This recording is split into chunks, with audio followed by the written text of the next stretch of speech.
We start off going to Jitters, seeing Allergy and Cecile looking way too good for this world, especially Aller. Actually, the video just started. It's way too early for all that, but basically, these three are planning a surprise for Barry's 30th birthday. Chester's in charge of entertainment, and since Allergy and Cecile are already decorated, all they gotta do is keep looking good. And now it's time. We see Iris and Barry walking into Star Labs.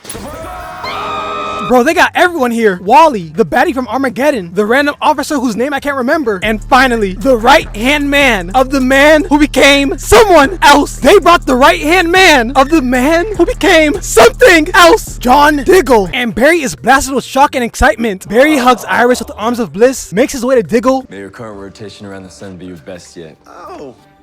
Okay. Barry had no idea what Wally was talking about, but he's glad he's here, and then has a group hug with the three musketeers. But now, it's time to blow this pop stand. Wally hands Iris a drink, but before she can share with Barry, the random pulls up, and apparently, he's having a debate with the baddie, and it's about some nonsense. So Diggle comes in for a save, but that's not the only reason he came, because he also has a gift for Barry. Barry opens the case and sees a bow, but not just any bow. This is the bow of the man who became someone else. This is the legendary bow of the man who became something else. Rest his soul. And Barry holding such a legendary bow causes Barry to feel every emotion known to man. It's hard to believe it's been 3 years, right? It has been 3 years since Oliver Queen, Green Arrow, has given his life for the universe and has also traded his life in exchange for Barry's and Kara's. Barry puts the bow down and then tells Diggle he cannot accept the bow. Barry, Oliver would have wanted you to have this. And once again, Barry refuses. But don't forget, this is a party. We see Cecile and the baddie having a sing-off. And let's just say, they're definitely singing, but the crowd is loving it. So that's all that matters, right? Wally walks over to Barry, reminding him, hey, this is the party. But then the topic switches as they begin to talk about Wally's journey to enlightenment. You know how I can project my consciousness into the Speed Force? Well, Wally has been doing that to find alternate timelines. And he's doing this because, since there's other timelines, there's probably a Wally that already achieved enlightenment. But Barry is still bewildered because Wally already seems so in touch with himself. True awakening requires a deep examination of the self, and when you have baggage like I do, it can hold you back. And the way Barry responded to this is kind of an L. What baggage?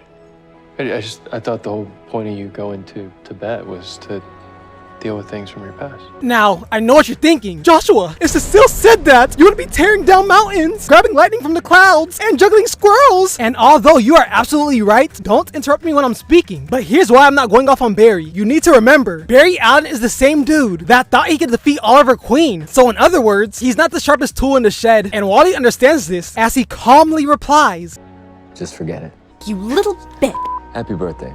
and heads back to the party, leaving Barry perplexed as he also returns to the party. We see Chester handing out drinks, sparkling cider for Iris and champagne for the dear Flash, and I have a cup of milk. And if you have a drink, it's time to raise your glass. And the crowd begs for a speech. Happy birthday, Barry. Speech. Barry gets a speech, basically saying he's happy to have the baddies and the bros in his life. I love you all. And then we all take a sip, but their reactions go sour. Iris is looking gorgeous, and Allergy is looking bonito. Look at her. We need to focus. Iris tells us, Chester, this cider tastes a little expired. and it's not just a cider, because everyone is feeling it. And inside the drink, Barry sees traces of bloodwork. Everybody stop drinking.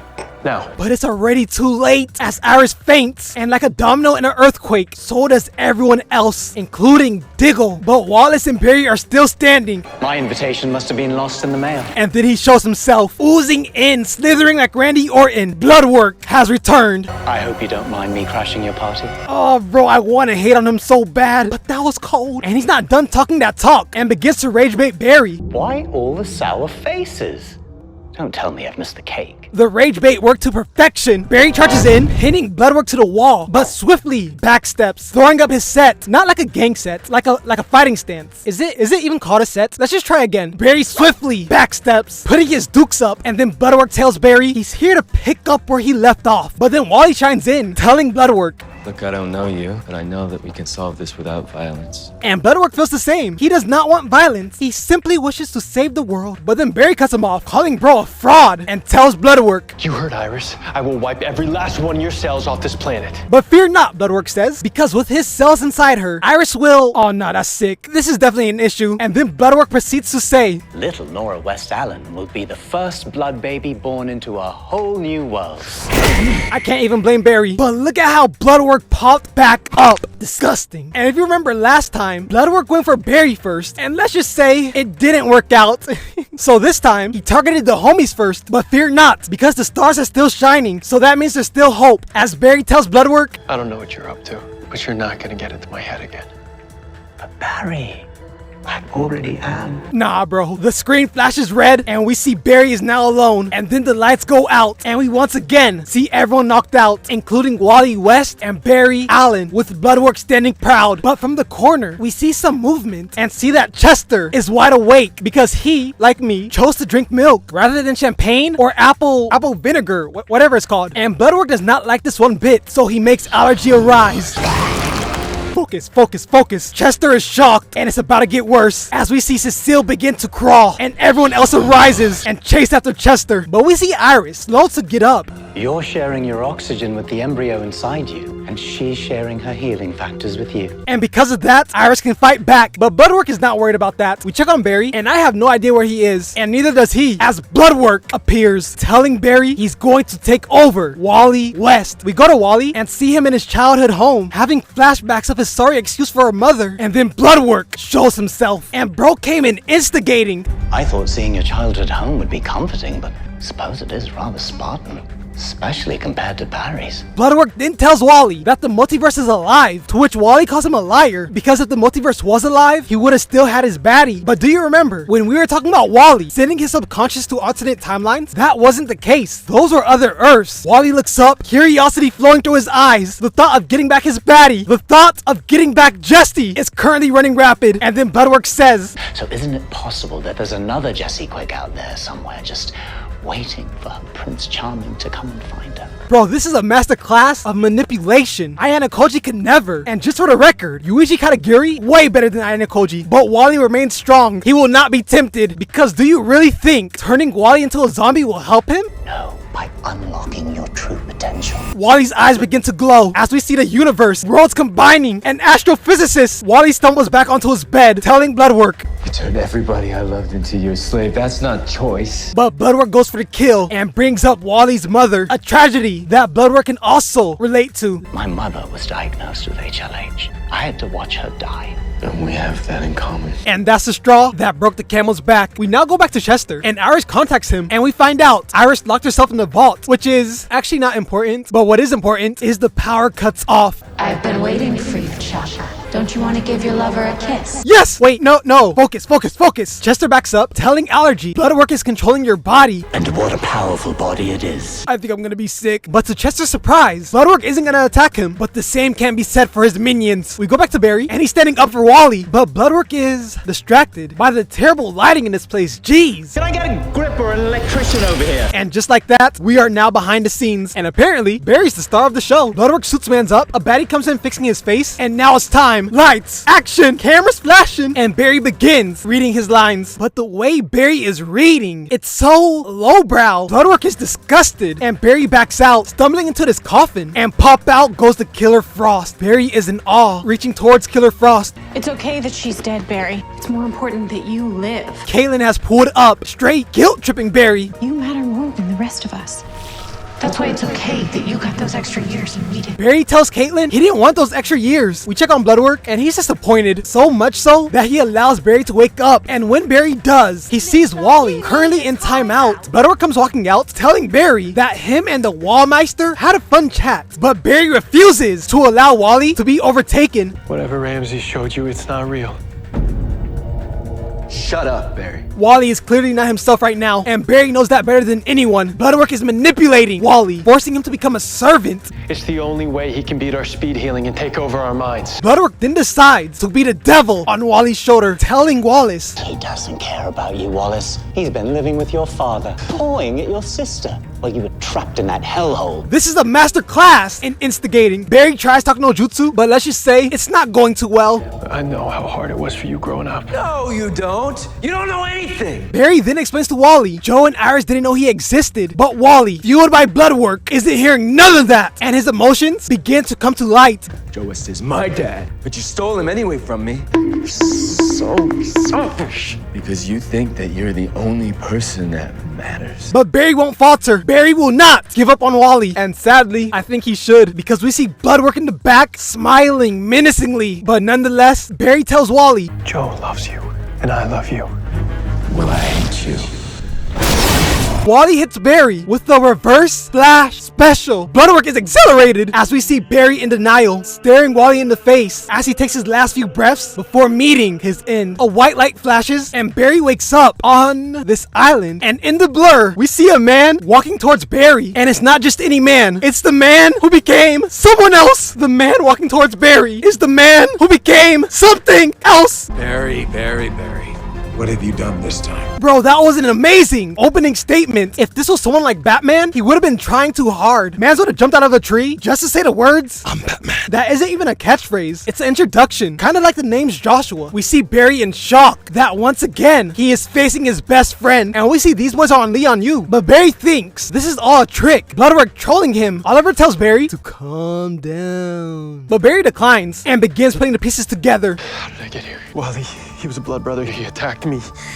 He killed me. And after that realization, Ollie tells Barry, Dying is the easy part. causing Barry to finally realize, It's really you. and gives Ollie a hug. There's sadness but joy in Barry's eyes. But this hug has been lasting quite a while. So Ollie tells Barry, Okay, let go. Barry, let go. bro, I could truly go on and on about why this scene is so good, but the rest of the episode is even juicier, so we must carry on. Ollie tells Barry, If you're here, that means I'm really You're dead. Otherwise, why would I let you hug me that long? Barry then thinks about Iris, baby Nora, the world. But it's not just your world that's in danger. And here's the rundown. When Oliver Queen became something else, when Oliver Queen became the Spectre, he thought he was only creating Earth Prime, But I was also making something else. a whole new multiverse. And what Bloodwork is trying to do is Shido and all of them. He wants to spread his infectious cells to every world out there. No, I mean, Ramsey's powerful, but he's not capable of something like that. But with Wally by his side, he now becomes capable, considering Wally can project his consciousness to other Earths. But now we go back to Chester, and Bloodwork breaks the gift that Chester gave Allergy. But from outside the door, we hear a beatdown going down, and then the door opens, revealing Keome. She walks in, freezing all the moisture in Allergy's body, the same thing she did to all the others. And then Chester asks, Wait, how did you know to find me here? to which Keome responds, she felt a presence, something strong, something glorious, something else. And now that same presence is calling her elsewhere. But before we find out where, we see Wally zooming around the city, bringing Bloodwork to the desired location. And how did the citizens know to run? Anyways, Wally begins projecting his consciousness, and we see a portal opens, a portal to millions of worlds and worlds yet to be created. Bloodwork begins busting into portals, and Ollie can feel the disturbance and tells Barry what's going on. And you know Barry can't just sit on his hands, and tells Ollie to sub him back in. You have to get me out of here. It's not that simple. You have the power of a god. You can bring me back from the dead. But Barry misunderstood. It's not that simple, because there's a part of Barry that doesn't want to go back. Barry tries denying it, but the proof is in the pudding, so he finally comes clean. It's my birthday. All I could think about was everyone who couldn't be there. And very recently, Killer Frost died fighting Death Circle, and Caitlyn died trying to save her. And when Barry fights some random scientist, he gets more life. How's that fair? Life is a lot of things, Barry. Fair isn't on the list. But Barry doesn't believe Ollie. You don't really believe that. If you did, your mom wouldn't be alive again. Or Tommy. Or Lance. You used your powers to bring back everyone you love. Not everyone. Ollie did not bring back his father. Barry apologizes, and look at how Ollie responds. Ollie, I'm sorry. It's okay. This response alone shows how great Ollie is. Do you know how easy it would be for someone to get mad at what Barry said? To get offended at what Barry said? But Ollie chose to understand where Barry's coming from, what Barry is currently feeling, rather than just rash out. And then Ollie tells Barry he feels as if he wasted his life. I was drowning myself in this sea of pain. It is something that you have to learn to live with. Now this scene was beautiful, but why is Ollie talking like his life was a waste? That's the one thing I don't like about this scene. But now it's time to bring Barry back to life. Wait, hang on, you're not gonna boop me again, are you? It kind of killed the Speed Force last time. I'm not gonna boop you. Barry is now back from the dead. Living hurts. And so is Oliver Queen as he helps Barry up. And the only reason he's able to pull up is because the multiverse is in danger. I think you missed me. Not as much as I missed this. Bro, do you feel the air right now? This is so beautiful. Barry and Ollie pull up to the function and get blasted away by Wally. How is that possible? The attack on the multiverse is weakening my powers. And what Ollie needs is a clear shot at the breach. Team Arrow walks up and Barry once again tries to talk no jutsu, but Wally is too far gone. So now it's time to book it. And now it's Ollie versus Bloodwork, or should I say his minions. And look at Ollie's reaction. This is gonna be way too easy. Ollie should have fought Wally instead, but Oliver did already beat Wally before, so this is better, I guess. But we mustn't focus on the past because the zombies are getting closer. Ollie runs up, shooting the first guard, slips the strike, throws that bozo to the floor. You ever seen pigs fly? Catches the guard's arm, kicks the doofus behind him, gives that same treatment to the riot shooter, and finally slams his bozo to the floor. And I want y'all boys to know, Oliver isn't using his powers. He's doing this solely as the Green Arrow. Now back to the hands. Ollie blocks the strike, hits a John Jones elbow, giving Ollie time to push this loser, kicks the riot shooter's weapon, and swings the bozo out of frame. Get out my face! Oliver looks up, aims his bow at the portal, but a riot shooter ruins the fun and starts roaring at the camera. All that noise just to catch an arrow to your heart? No Cupid, stupid. I'm Cupid. Stupid. Ollie breakdance kicks this officer to sleep, blocks the incoming strike, kicks the shin, get a close up, flips over this doofus's back while simultaneously throwing him, then transitions to punching bro in the face and somehow made man hit a cloud 9. Peep the front flip, grabs the back of the skull and effortlessly sends the coward flying. And here comes the airplane, but the job's not finished. Peep the 360 weave, heading straight to a grab, knees the gut, kicks the idiot who tried to be a hero, then throws his poor soul by his head. And there's more where that came from. Weave the strike, put the bozo to sleep, and this last guy, he gets it the worst. Block the baton, parry the jab, grabs the arm, breaks it again, proceeds to break it again, and makes man spin like a ballerina. Bro, he got his arm broken in 37 different places. We now go back to Star Labs, and Keome approaches Diggle and sets Diggle free. And I don't know how I didn't notice this, but Keome is kinda cute. Bro, you guys gotta give me that one. Keome, cute. Bro, that's lyrical genius. But right now, we have more pressing matters. Diggle asks for Barry, and Chester doesn't even respond. He just hands Diggle his gear, and Diggle understands the situation he's in. But as for Barry, we see Barry and Wally zooming across traffic. Wally is on Barry's tail and tries hitting mans with that Bloodwork goo. As these boys run up a building, they run back down. Barry weaves the strike, but now these boys are running side by side. Barry dodges the goo, hits a Kyrie Irving cross, and grabs Wally, hitting him to a wall. But Barry will not fight him. Barry will not fight Wally. And once again, resorts to talk no jutsu. I'm sorry for all the times I've made you feel like you didn't matter. And we see it's getting to Wally. Wally begins going crazy, having flashbacks of when he first met Joe, when he was a duo with Iris, and finally, when he hugged his father. And that gives Wally the strength to cast out Bloodwork. And the first thing Wally does is hug Barry. I'm sorry. I came back. Truly a beautiful moment. Back to Oliver. He gives this guy a free piercing, sticks the riot shooter, blocks the strike, blocks the incoming, hits an obese kick, brings the incoming to his knees, hands out brain damage, hits a Hurricane Rana just to flex, and sucks the guard to sleep. And now it's time to 1v1 Bloodwork. Diggle has arrived. Ollie is an all-seeing Diggle, his best friend, his right-hand man, and Diggle is an all-seeing Ollie. I can explain. Doesn't matter, man. Bro, this makes my heart feel all cuddly and warm. John Diggle never got the chance to say goodbye to Ollie, but when Ollie comes back, Diggle doesn't care why. He's just happy to see his best friend. But Bloodwork ruins the moment, becoming whatever this monstrosity is. And for the plot, Bloodwork hits Ollie and Diggle away, but then Wally and Barry pull up, running around Bloodwork and tie him down with a lasso. Bloodwork tries to break free, but it's already too late. His fate is sealed. Diggle alley-oops Oliver's bow, and now it's time for greatness. Ramsey Rosso! You have failed this city! Ollie draws the bow, fires an arrow, enchanted with his powers as it goes into the portal, foiling Bloodwork's scheme and cleansing the world of his blood work. And I mean that literally. Team Arrow walks up and we see Bloodwork. What have you done to me? I'm human again. Oliver cleansed the world of every single Bloodwork cell in existence, including the ones in him. And you killed me. Now my HLH will return. You took care of that too. Perks of being the Spectre. So now, Bloodwork is just a regular criminal that will rot in Iron Heights. I'm supposed to save the world. Don't worry. It's our job. Beautifully said, Barry. Beautifully said indeed. We now go back to the crib. Iris says thank you to Ollie, and Keome realizes that the voice she heard was Oliver Queen. So now what? Wasn't there a party happening? And now we go back to the party. Ollie and Diggle cheers, Cecile is enjoying herself, and Wally is hitting the salsa. But Iris and Wally then disperse, talking about what happened. And basically, Iris is still looking good. She also helps Wally feel better, and they share a final hug. We check on Ollie and Diggle, and Lila summons Diggle. But before he leaves, Ollie and Diggle share one last bro moment and have a final hug. Truly astounding. And now we go to Barry and Ollie, and they're talking about how much they respect each other, giving each other their flowers, with Barry telling Ollie, It's all because of you. I mean, you started this. literally. And then we all cheers. But sadly, it's about that time. It's about that time for Oliver to head out. And as the check comes in, Oliver says, You get this? You kidding? You're a billionaire.